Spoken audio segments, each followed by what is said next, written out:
Ms. Norton is here, and I want to recognize her for 5 minutes to ask a question she might have. Thank you, Mr. Chairman, and I want to thank both Mr. McNamee and Mr. Clemens for having the guts to show up here without having been subpoenaed. Mr. Clemens, much of what we're about here turns on concrete evidence, but much of it on credibility. And my questions really go to your long-standing relationship with Mr. McNamee. We almost 10 years of relationship from '98 with the Blue Jays until 2007, and a whole string of evidence about the closeness of that relationship. You training with him in Kentucky, got you Bruce Springsteen, you got him Bruce Springsteen tickets. I call that love. You lent him fishing gear, and to quote your statement, I trusted him, put my faith in him, and brought him around my family and my children. I treated him just like I've done others I've met in my life, like family. That's pretty close.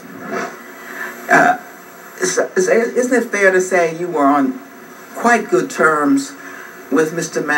McNamee until you found out what he told Senator Mitchell? Congresswoman, I did not get him Bruce Springsteen tickets. Let us correct the record. And yes, I trusted Brian McNamee like I trusted every other trainer or...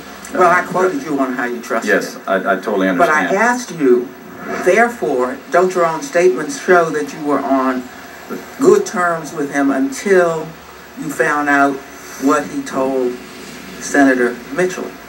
I would say I was on good terms with him. We had obviously what I've learned now.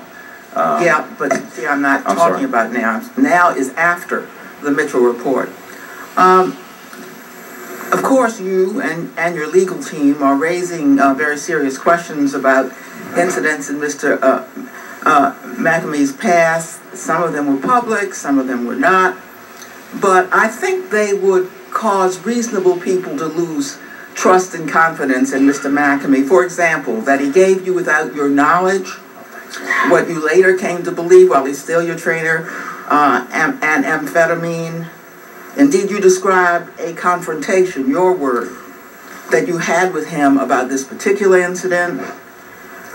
You told us that he falsely claimed that your own workout was his, and how you bit your lip and your tongue as you watched him do this. You even say that a company associated with the McNamee used your image in an advertisement without your consent. And finally, of course, perhaps most personally, that Mr. McNamee injected your wife with HGH in your master bedroom without your knowledge. And you described here in prior testimony today some of the repercussions she had from that injection.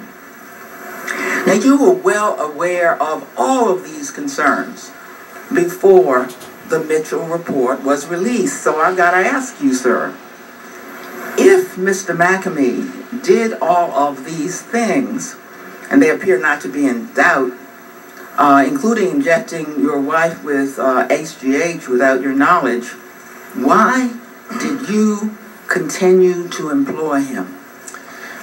Congresswoman, the incident that he told me from the St. Pete situation, that he got let go from the Yankees, I was told a different story. I was told that he saved a woman's life.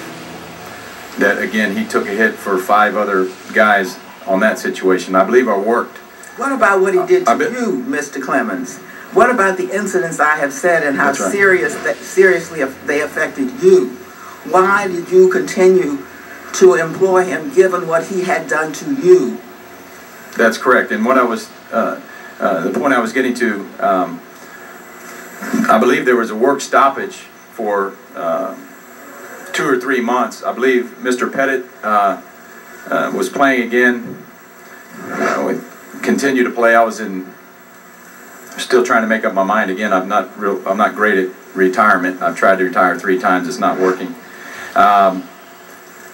But there was a work stoppage there. There was a work stoppage with him until after the incident with my wife, which he again earlier he said that he directed. Excuse me, work stoppage. Or I didn't hire him as a trainer. I actually had a different trainer for 2 months that I worked with. And the reason for that was? I was going in a different direction. So. And then you had him as your trainer again. I'm sorry? And then you had him as your trainer again.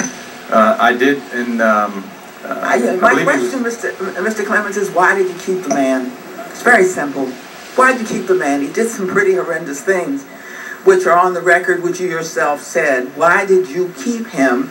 And why only after the Mitchell report did your relationship with him end? Well, Brian McNamee, again, we had a heated discussion. He apologized to me on the situation with my wife. How about the other things? I'm a forgiving person. I don't, like I said, I don't. And when he told me that he was a doctor, and he had a PhD, I had no reason to look behind that. I mean, he was employed by Major League Baseball. He ran an ad, and basically I let him have it about that, told him about it, that you cannot do that kind of stuff. I think that's when he said that he was going to sue my baseball attorney. And quite often it happens in my life. The other day I had gentlemen come and talk to me about that they were excited that they just bought a lot down from my house in the area that they were playing golf in. And I let them know that I hate to burst their bubble, but I don't have a lot at that house. So it happens quite often. Again, I learned, Ms. Congresswoman, I learned, like I said, about that I had no reason to believe that he wasn't a doctor, and obviously the lies that I know now that he's told me. And all the stuff that he did to you. Mr. Clemens, all I can say is, I'm sure you're going to heaven. Thank you very much, Mr. Chairman.